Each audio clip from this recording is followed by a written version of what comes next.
और कहा भी जाता है कि मुस्कुराती जिंदगानी चाहिए, रगों में जो दौड़ जाए ऐसी रवानी चाहिए।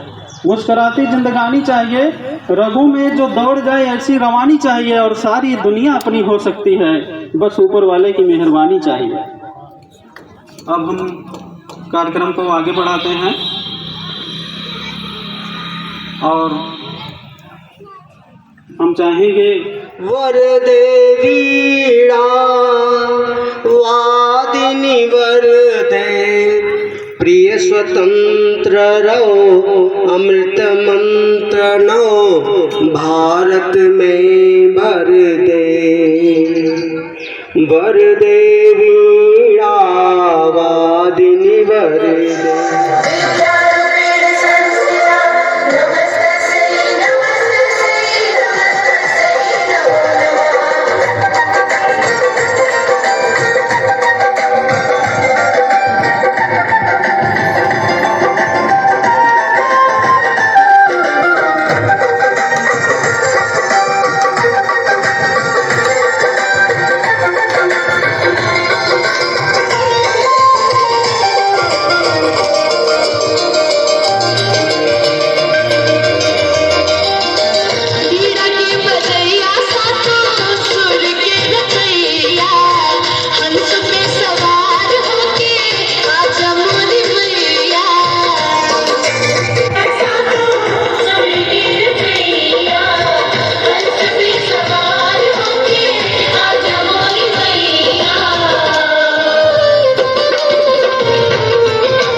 एक बार जोरदार तालियों से स्वागत कीजिएगा।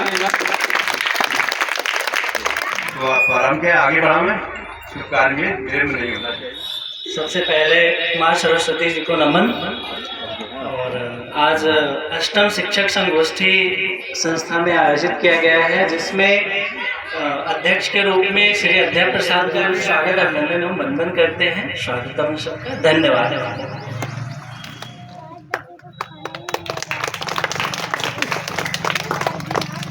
बहुत बहुत धन्यवाद। शिक्षा के क्षेत्र में उत्कृष्ट योगदान के लिए दिए जाने वाला सम्मान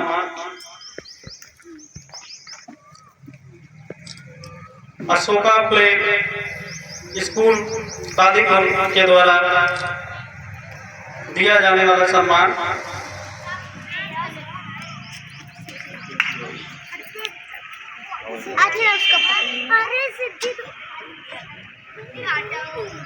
आप लोगों ने जिस प्रकार मंच की शोभा को बढ़ाया है उसके लिए विद्यालय परिवार आपको बहुत बहुत धन्यवाद देता है कि आपने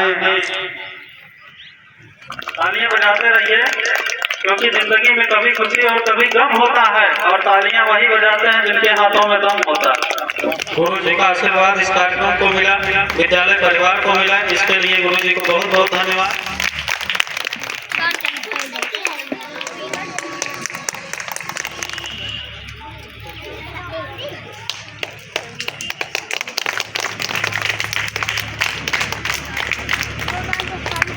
बहुत बहुत धन्यवाद आप सभी का जो अमूल्य समय निकाल कर आप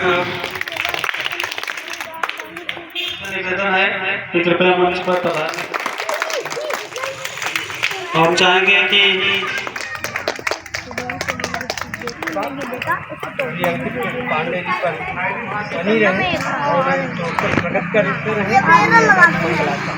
धन्यवाद गुरु जी।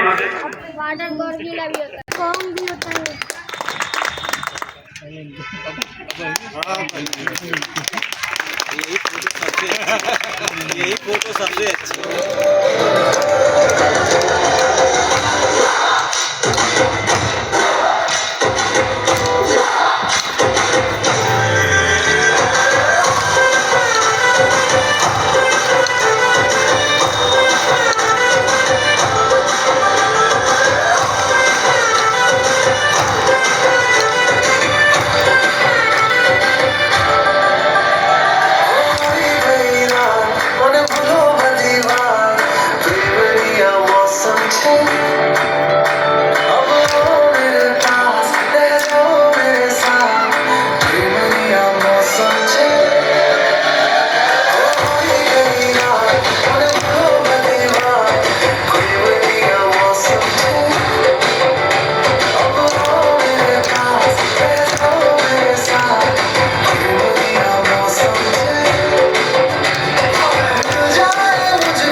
सारी रात छुप छुप के मुझे देखा तू कर सारी रात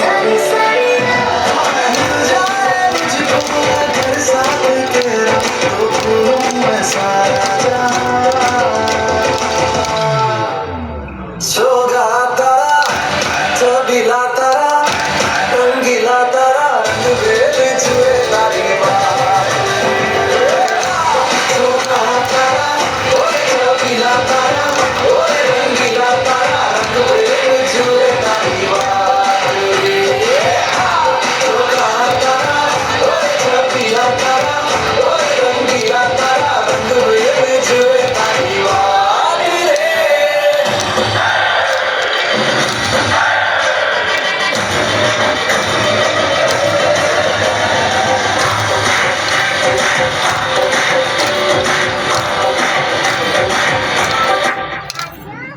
पहले माता सरस्वती जी के चरणों में प्रणाम। उसके बाद हमारे बीच उपस्थित हमारे गुरुजनों को सादर प्रणाम, चरण स्पर्श। और हमारे बीच में उपस्थित हमारे अभिभावकगण, हमारे और अन्य गुरुजन और हमारे बीच में आए नन्हे मुन्ने बालक, सबका स्वागत है यहाँ पे, सबको प्रणाम। आज जो ये मुद्दा है कि शिक्षक जो भर्ती है उसमें क्या सुधार किया जाए, उसके या फिर एक युग का अंतर हुआ। कौरव पांडव 105 भाइयों को पढ़ाने के लिए गुरु द्रोणाचार्य मजबूर हुए, आश्रम में बच्चों को नहीं बुला पाए, उन्हें उनके राजमहल में जाकर के पढ़ाना पड़ा। और शायद मैं मानता हूँ यहीं से ट्यूशन पद्धति की शुरुआत हुई और जो शिक्षा का सबसे बड़ा कैंसर या नवोदय विद्यालय अच्छी शिक्षा देता है, केंद्रीय विद्यालय बहुत अच्छी शिक्षा देता है, वहाँ की नीतियों का स्तर भी काफी ऊंचा है जैसा हम लोग जानते हैं। और माध्यमिक में भी उससे कम शिक्षा नहीं दी जाती, या डिग्री कॉलेज में भी बहुत अच्छी शिक्षा, अगर शिक्षा न दी जा रही होती तो बच्चे क्यों आगे बढ़ रहे होते हैं, बढ़ भी रहे हैं। तो सबसे बड़ी कमी जो नियुक्तियों की है वो सरकार द्वारा अभी आते हैं, कैसे बनाते हैं, तमाम लोग उसकी चेकिंग करते हैं, फिर भी परीक्षा देने के बाद 10-10, 12-12, 15-15 प्रश्नों पर प्रश्न उठते हैं, उस पर जो है आपत्तियां मांगी जाती हैं। तमाम स्तर की बात करें हम, कितने विवाद हैं। पहले बहुत कम हुआ करते थे, जब नई और पुरानी शिक्षा नीति की बात हम कर रहे हैं। प्राथमिक स्तर पर शिक्षक भर्ती का जो विवाद है वो शुरू कब से हुआ? आप देखेंगे जब अगर आप कोर्ट और उसके बाद की बात करें, पहले चयन जैसा अभी बताया जिला परिषद, ये आप सबके नाना रूपों में बस खोजने की दृष्टि होनी चाहिए। ऐसे गुरु ही बंदव गुरु पद पदुम पर आगा, सूरज सुभाष सरस अनुरागा, नाम किसका लूं किसका। उस समय 2 प्रकार की व्यवस्था थी। एक सरकार अपने विद्यालय खोल के विद्यालय से संचालित करती थी, उनकी संख्या बहुत कम थी, तो माध्यमिक में कुछ राजकीय इंटर कॉलेज हुआ करते थे। बेसिक शिक्षा परिषद जिला परिषद जो है संचालित करता था। एक जो है वो ये कहीं मान्यता देती थी पहले, वो असहायिक मान्यता, अनएडेड, तो वो सरकार का कहना था कि आप कुछ दिन चलाइए अपने संसाधनों से, उसके बाद धीरे धीरे हम जो है एक क्रम से मान्यता के क्रम से आपकी स्थिति दे करके फिर हम आपको सहायता देंगे, वेतन नहीं, सहायता। पुराने ढंग अच्छा था या नया ढंग अच्छा? मेरा ख्याल है कि अंकित जी के दिमाग में जो बात आई थी वो यही से पैदा हुई रही होगी कि पहले शिक्षकों का चयन जैसे होता था, क्या वो पद्धति ठीक है या अब जैसे हो रहा है ये पद्धति ठीक है? अगर दोनों में विसंगतियां हैं तो किन किन बिंदुओं पे विसंगतियां हैं और उसको कैसे दूर किया जा सकता है, ये इतिहास में बता रहा हूँ आपको। अब आप सोच लीजिए कि ऐसे में जब कोई न कोई शिक्षक पढ़ाया होगा, रहा होगा उस विद्यालय में, क्या करती होगी। अभी हमारे रवि जी चर्चा कर रहे थे पश्चिम बंगाल का, वहाँ के शिक्षा मंत्री पार्थ चटर्जी की अभी जमानत हुई कि नहीं हुई मैं नहीं कह पा रहा। अगर नहीं हुई तो 2 साल से जेल में है, अगर हो गई हो तो 1.5 साल से जेल में है। अब बताइए, सुप्रीम कोर्ट ने कहा कि इनकी नियुक्ति गलत, हाई कोर्ट ने कहा इनकी नियुक्ति गलत, लेकिन मुख्यमंत्री कह रहे हैं नहीं नहीं इनको हम सही मानेंगे और मानदेय देंगे इत्यादि इत्यादि। यानी जिस चीज को हाई कोर्ट भी गलत मान रहा है, सुप्रीम कोर्ट भी गलत मान रहा है, उसको हमारे राजनेता जो है वो सही मान रहे हैं। नियुक्ति ज्यादा अच्छी रही, आज तो कम बात। यही अंतिम निर्णय दे करके इसी से इसका मूल्यांकन करें। धन्यवाद।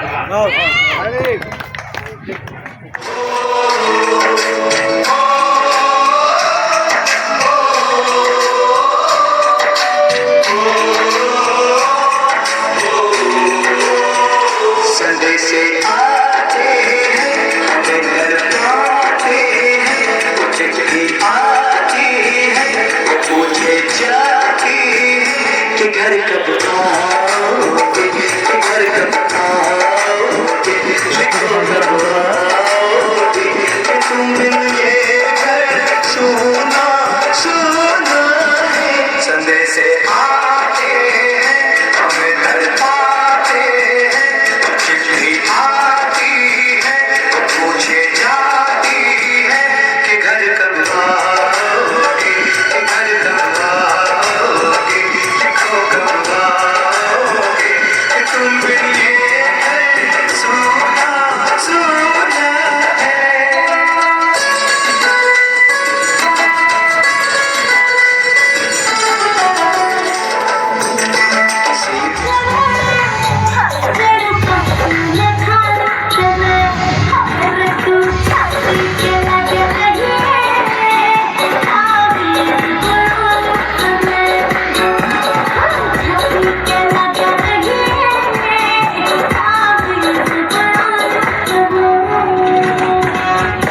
आशा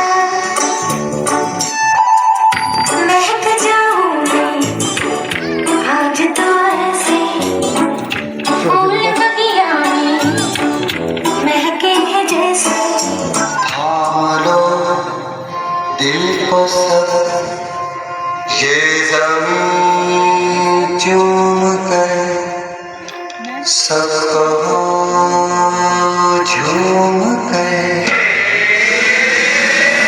ऐ वतन जान जा जान मन ये समा ये बहार दिल फिदा जान सा ऐ वतन जान जा जान मन ये समा ये बहार दिल फिदा जान सा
माँ के पेट से मरघट तक है तेरी कहानी पग पग प्यारे दंगल दंगल रे दंगल दंगल सूरज तेरा चढ़ता ढलता फिर दुश्मन करते हैं तारे